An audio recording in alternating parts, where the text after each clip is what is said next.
Let us understand a very new concept today, which is called Panchak.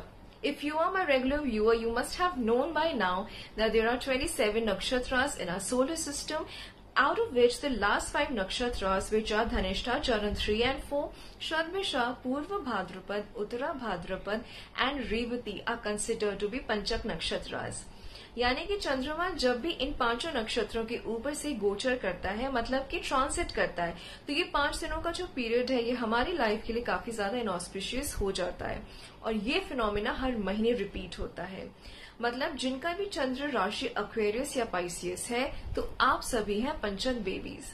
Now the real question is why is Panchak considered to be so inauspicious. माना जाता है कि जिनका भी जन्म पंचक नक्षत्रों में हुआ होता है उन सभी की फैमिली क्लैन में कुल मिला के 5 लोगों की डेथ होती है 10 साल के विदिन। जिनका भी जन्म धनिष्ठा नक्षत्र में हुआ है तो वो जिस गांव के हैं उस गांव में टोटल 5 लोगों की मृत्यु होती है। जिनका भी जन्म शतभिषा नक्षत्र में हुआ है तो उनकी फैमिली क्लैन या फिर एक्सटेंडेड फैमिली मेंबर्स में किसी 5 लोगों की मृत्यु होती है। जिनका जन्म पूर्व भाद्रपद नक्षत्र में हुआ है तो वो जिस कम्युनिटी के हैं उस कम्युनिटी में किसी 5 लोगों की मृत्यु होती है। जिनका भी जन्म उत्तरा भाद्रपद नक्षत्र में हुआ है तो घर में ही किसी की मृत्यु होती है। और जिनका जन्म रेवती नक्षत्र में हुआ है तो शहर के किसी और कोने में किसी की डेथ हुई होती है। पंचक टोटल 5 टाइप्स के होते हैं। सबसे पहला रोग पंचक जो कि रविवार को आता है।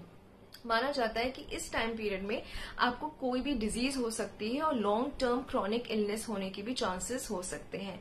दूसरा आता है राज पंचक जो कि आपका मंडे को होता है। इस टाइम पीरियड में आपको कोई भी गवर्नमेंट रिलेटेड काम या फिर एम्प्लॉयमेंट चेंज करने से बचना चाहिए। तीसरा होता है हमारा अग्नि पंचक जो कि ट्यूसडे को आता है। इस टाइम पीरियड में आपको कोई भी कंस्ट्रक्शन करना, किसी नए घर में शिफ्ट करना या कोई भी ऐसा काम करना जिसमें मशीन्स का इन्वॉल्वमेंट हो, ये आपको अवॉइड करना चाहिए।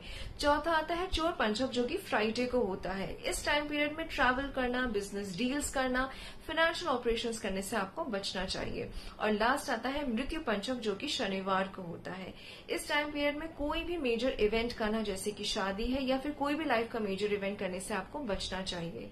अभी देखिए जरूरी नहीं है कि हमेशा ऐसा हो, पर आप में से जो भी अपने ग्रैंड पेरेंट्स के साथ रहे होंगे, हो सकता है आपकी दादी, आपकी नानी ने कभी ना कभी आपको कहा होगा कि कोई भी शुभ काम मत करो क्योंकि पंचक चल रहा है। And if you are one of them, let me know in the comments below and keep following for more.